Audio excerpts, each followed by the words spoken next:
একমাত্র আমাদের সেই লীলাময় পরমেশ্বর ভগবান শ্রীকৃষ্ণকে লাভ করাই জীবের পরম উদ্দেশ্য। তাকে পেলে আমাদের মানব জীবন সার্থক। আর তাকে যবে থেকে আমাদের পাওয়া হবে, এই মৃত্যুময় সংসার জগতে আসা যাওয়ার অবসান ঘটবে। তাকে যতদিন না পাবো, এই মায়াময় মৃত্যুময় সংসার জগতে গমনাগমন চলতেই থাকবে। ৮০ লক্ষ জনী ভ্রমণ করবার পর ৪ লক্ষ মানব জনী, ৮০ লক্ষ জনী এমনিতেই আমাদের গমনাগমনে কেটে গেছে। তারপর দুর্লভ মানব জন্ম পেয়েছি। তাহলে এই মানব জন্মের মধ্যে আবার সুযোগ দিয়েছে ৪ লক্ষ। এই ৪ লক্ষ বারেও যদি তোমার উদ্দেশ্য তোমার পূরণ করতে না পারো, আবার চলে আসবে। তাহলে আমাদের লক্ষ্য যদি স্থির থাকে, আমরা নিশ্চয় লক্ষ্য স্থানে পৌঁছাতে পারবোই পারবো। এই জন্য ভগবানকে আমাদের আবার প্রকৃষ্ট উপায় কি? আমরা কেমন করে ভগবানকে পাবো? ধন, অর্থ, সম্পদ, বাড়ি গাড়ি, সুন্দর নারী, রাজ, ঐশ্বর্য, অট্টালিকা, জীবনের খ্যাতি, মান, যশ, সুন্দর রূপ, যৌবন, এসব দিয়ে না। এসব দিয়ে কোনোদিন কখনো কোনো কালে কেউ ভগবানকে লাভ করতে পারেনি, আর কোনোদিন পারবে না। ভগবানকে লাভ করবার প্রকৃষ্ট উপায় কি? আমাদের শাস্ত্র সিদ্ধান্ত জানালেন, ভাগবতকার জানিয়ে দিলেন। ভগবানকে পাইবার প্রকৃষ্ট উপায় হলো জীবের হৃদয়ের শুদ্ধ প্রেম, ভক্তি, একটি ভালোবাসা, আর হলো ভালোবাসা। এইটুকু যদি জীবনে কেউ অর্জন করতে পারেন, ভগবানকে পাবার সৌভাগ্য তার হবে। তাই গৌর হরিবল। তাহলে ভগবানকে আমরা প্রেম আর ভক্তি, ভালোবাসা দিয়ে যে পাবো, এই ভালোবাসাটা তৈরি হবে কি দিয়ে? শ্রবণার্থ, শুনতে শুনতে। কি শুনবো? ভগবানের লীলা কথা, ভগবানের রূপ, ভগবানের গুণ, ভগবানের লীলা। উনি কেমন লীলা, কি লীলা, কাকে নিয়ে লীলা করেছেন, সেই লীলার কথা, তার এই মাধুর্যমণ্ডিত গুণের কথা আমরা শুনতে শুনতে একসময় দেখবেন ভগবানের প্রতি আমাদের ভালোবাসা তৈরি হয়ে যাবে। একটা সময় দেখবেন আমরা ভগবানকে কখন ভালোবেসে ফেলেছি। শুধু ভালোবেসেছে তা না, তাকে ভালোবাসতে গিয়ে আমার বলতে যা ছিল কখন তাকে দিয়ে দিয়েছি, তখন আমরা সেটা কেউ জানতে পারি। এই জন্য ভগবানের সার কথা হলো শ্রবণ মঙ্গল।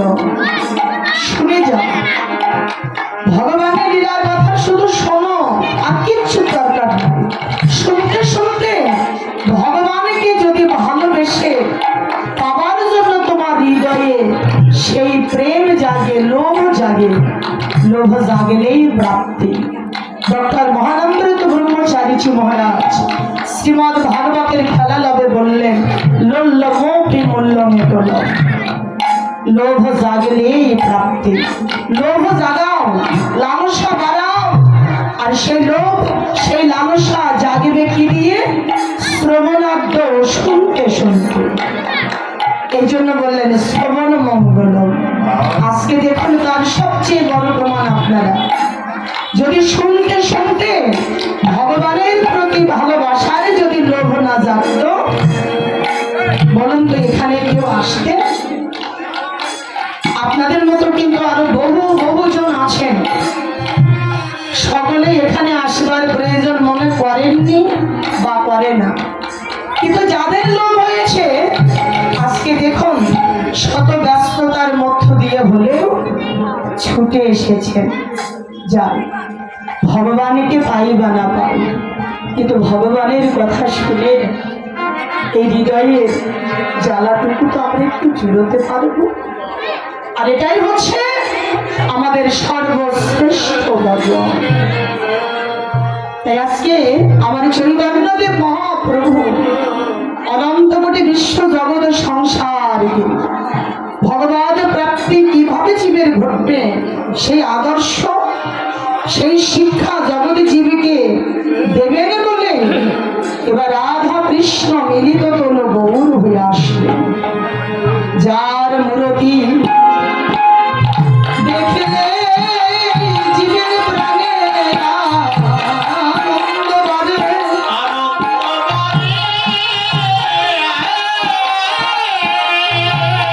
যার বদন দেখিলে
আর সেই বিহার শ্রী গৌরাঙ্গের মূরতি দেখি আজ এই নদীয়ারে যত নবনারী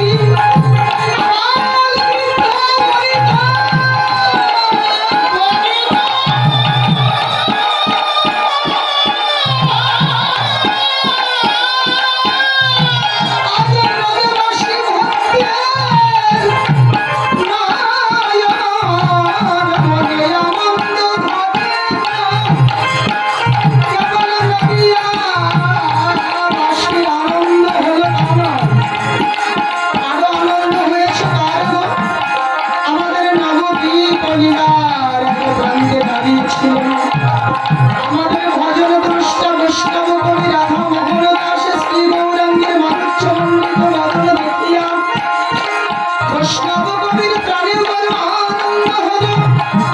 কেবল আনন্দ হয় না এই বদলে খালি দেখিতে দেখিতে মূরতি খালি দেখিতে দেখিতে পদের অভিপ্রায় তার বর্ণনা দিয়ে গেল।